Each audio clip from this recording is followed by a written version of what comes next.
Hey, stop for a minute.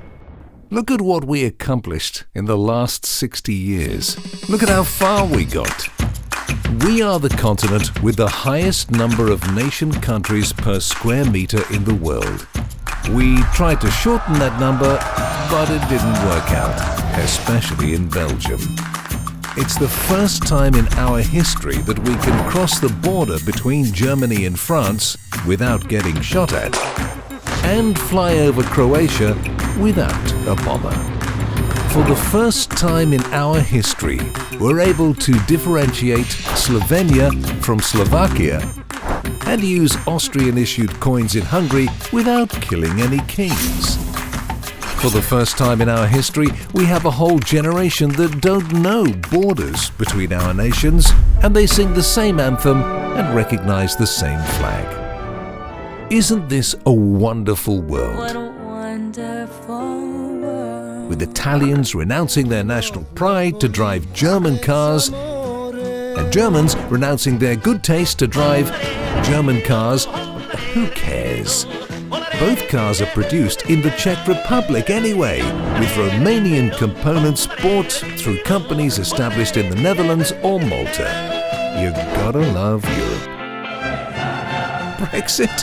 Who cares about Brexit? We can keep the Eurotunnel and the English language. And that's not a bad deal if you consider fish and chips. Think about the things we've learned about us and others. For example, Finland is not a part of Russia, even if they don't speak English. And the Swedish make furniture the same way they think.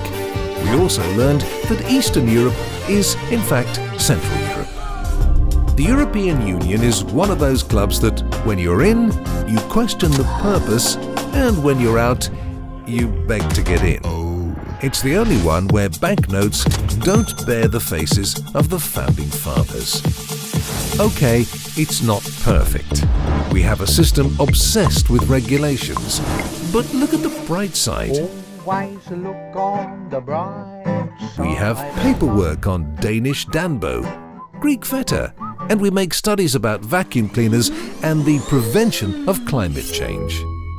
How would you remember to do that? It's not the only thing that we will never solve in Europe. Polish cuisine, or French pride, or the bureaucracy.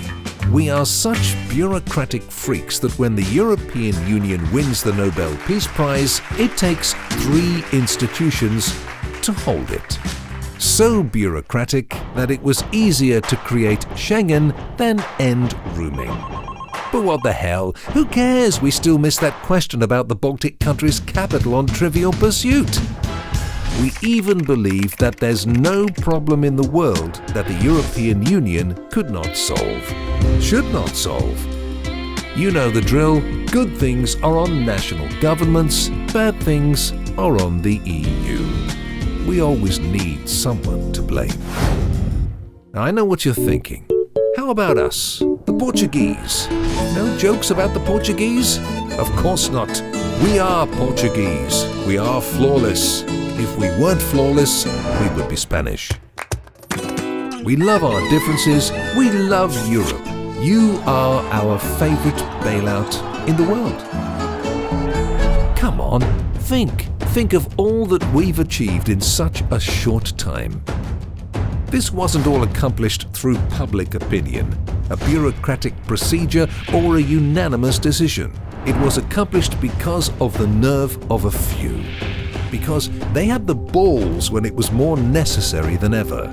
They've done it not to please bureaucrats, politicians, or national governments, but because they had 445 million people in mind. The truth is, we still remember their names. We praise them, even if sometimes it seems we forget their lessons. So, Ursula, we need a leader. In the next meeting, think about us, the 445 million Europeans, and grab Europe by the balls. This is the continent where iron curtains are bad and iron ladies are welcome. Our destiny is in Europe. Besides, our union is the first pan-European project without an eagle as a symbol. And that's a lot. That's everything.